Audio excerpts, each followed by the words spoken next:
This glass jar had a little crack.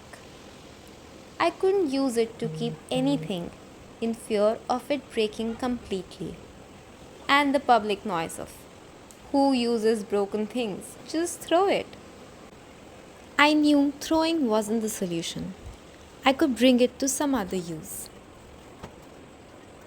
Crocheting a recovery wrap for this jar to keep it in place and give it a new life. I've used jute cord for this as I wanted to use natural materials and give it a clean yet raw look. And my kitchen mini trash bin is ready. Do you like it? Please like this video and subscribe to my channel if you like watching such conscious crafting videos.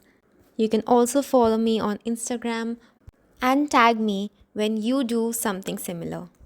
Until next time, stay safe, stay crafty.